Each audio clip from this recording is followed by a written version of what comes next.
Ciao Juventini of the world, my name is Giuseppe, welcome back on the channel. It's Monday, start of a new week, and usually in the football world on Monday, tranquilli, it is calm. Not a lot of things are happening on Monday. Why? Because it's the first day of the week, and usually on Monday, that's where they start back, working, preparing what can possibly happen from Tuesday until the end of the week, most of the time until Saturday. Then they rest on Sunday. On Monday, we don't have a lot of news, but we prepare. And that's what we will do today, recapping all what happened last week and already planning the new week. Because yesterday I had the luck, big luck, to spend 2 hours 30 together with Luca Momblano, with Mr. Zenzola, but especially a big part of these 2 hours 30 with Nicolo Schira. We know it, expert of Mercato, not only Juve, but a lot of time he's giving us a lot of info. So yesterday we were able to ask him a lot of questions about what is happening with Juve. We have big news. He also said that he was working on a mystery name, a surprise name for a possible new striker of Juventus. Not the usual one, not Scamacca for example, not Icardi for example, not Morata. He's speaking and he's working at the moment to have new information, more information about the mystery striker. I want all of you to try to guess who Nicolo Schira is working on.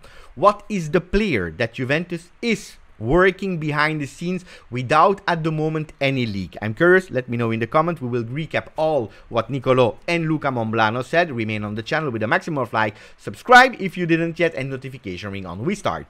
Situation of the coach, situation of the club, and situation of the players. In that order we will give you the news, but let me first end Serie A 22-23 that yesterday finished officially with the playoff of relegation between Spezia and Verona. Spezia 1, Verona 3, a goal of Faraoni in and for Verona. That was the first one of the game. We all remember Faraoni. When I have the opportunity, I always mention Faraoni. But anyway, yesterday, Spezia officially, they know that they go in second division. A good news about one player of Spezia that we will reveal in a second. But I tell you honestly, if I was a Spezia supporter, I would be pissed off. Because I don't forget that controversial penalty on El Shaarawy that obliged Spezia to play that playoff. They lost. They are in Serie B. Unfortunately for them, luckily for Verona, and another team will join them to complete the 20 teams in Serie A. We are speaking about Cagliari. Yesterday, the return game of that final of promotion playoff from Serie B. Bari lost 0. Cagliari won 1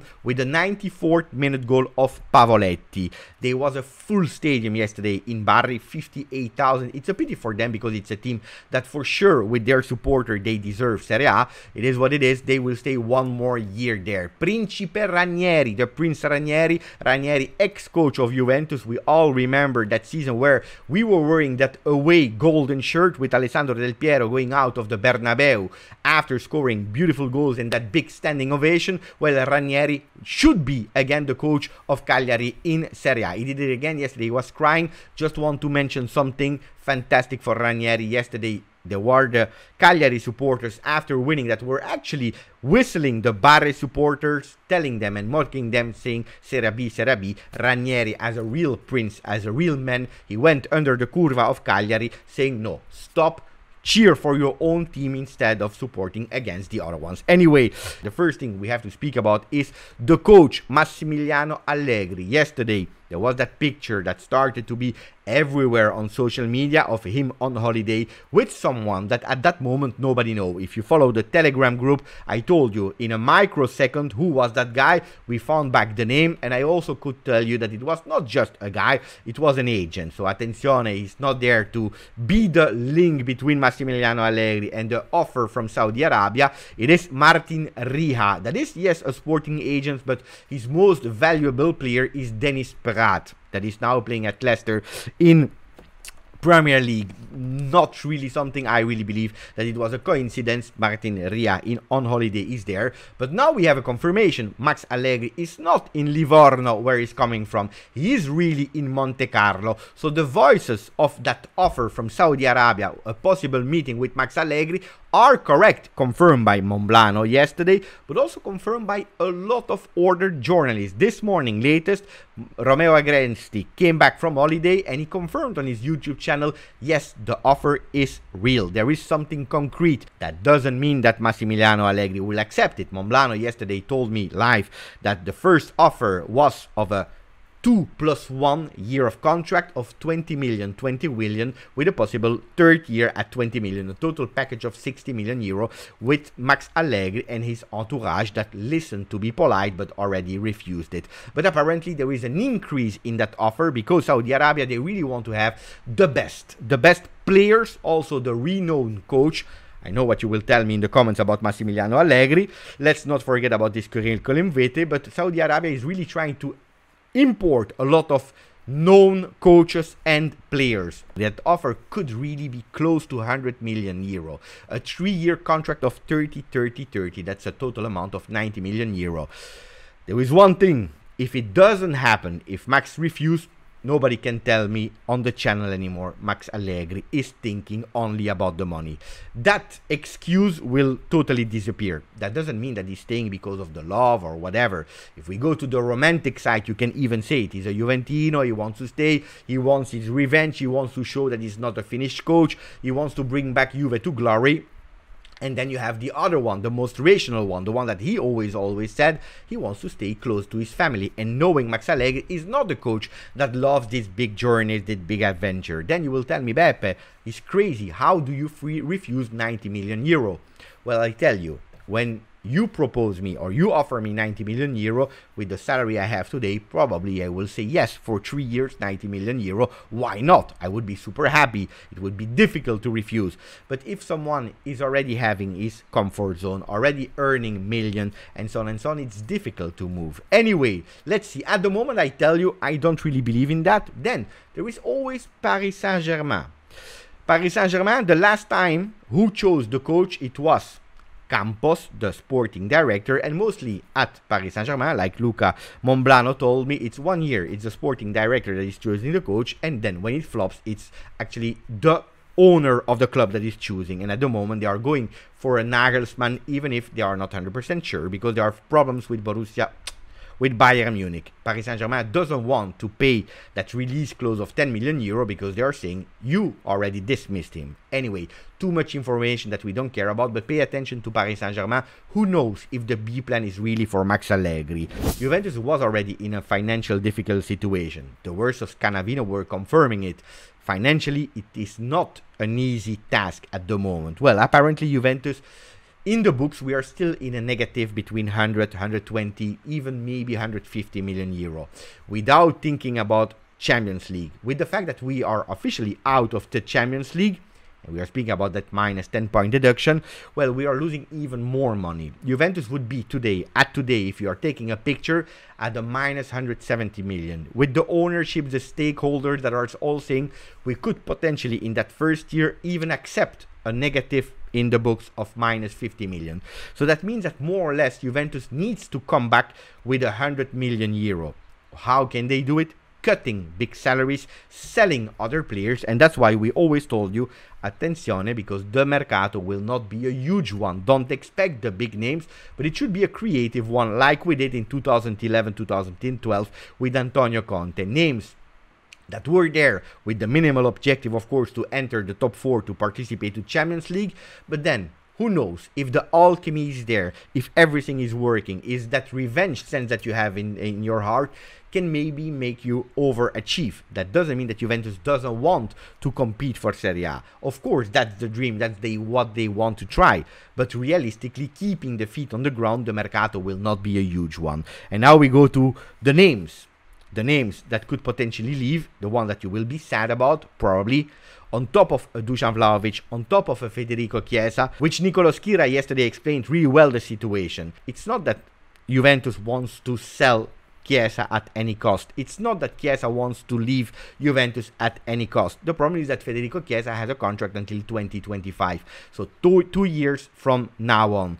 If you continue with Federico Chiesa this year, next year he will have a really minimal value. And that's what Juventus is scared about. That next year, potentially even in 2 years, if he doesn't renew, well, Federico Chiesa could even leave for free. And that would be a situation that they don't want to accept. A bit avoiding what happened with Paulo Dybala. They want Chiesa to stay, yes, but If they do, they want to renew the contract, and we know it. At the moment, renewing the contract of Federico Chiesa would be a tough one because he has 5 million euro at the moment net. That would mean that you have to go towards a top earner salary, which at the moment Juventus is in difficulty for.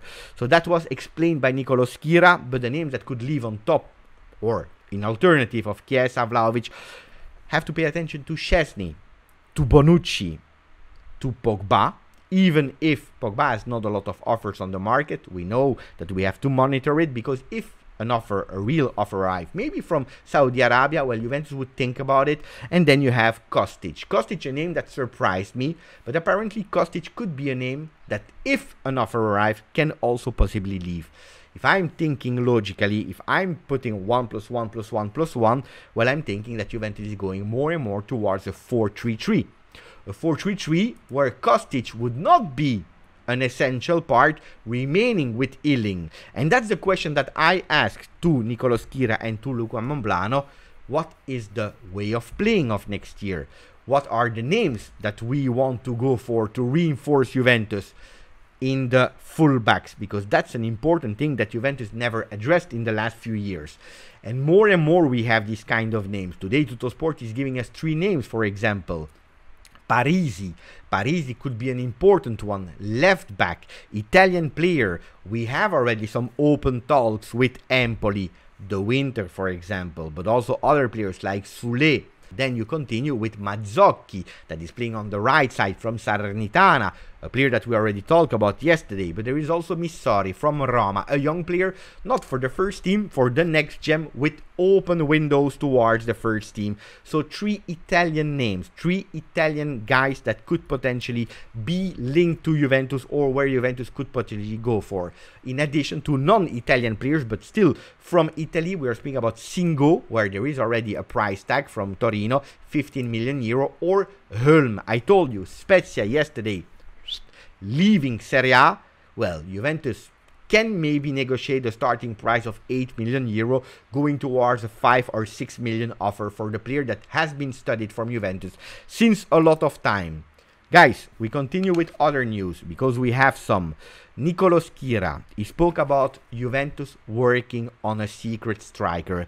Do I believe in him? Yes, in a way yes, because at the moment, except of Scamacca, no other striker has been linked to Juve. Scamacca, that is now really going towards Roma, or eventually, potentially even Inter, is further away from Juve. Well, there is a big mystery around striker. We don't hear a lot of names. I repeated him 2-3 times, the name of Wahi. He didn't confirm, he didn't say anything. So who is that mysterious striker? I would love something fresh, a new idea, one that can surprise me. He spoke about Alexandro, one of the real probably motifs of the disputes internally between Allegri and Calvo, because we know it, Allegri continuing to play Alexandro, that was not even a Rabiot doing performances that's crazy.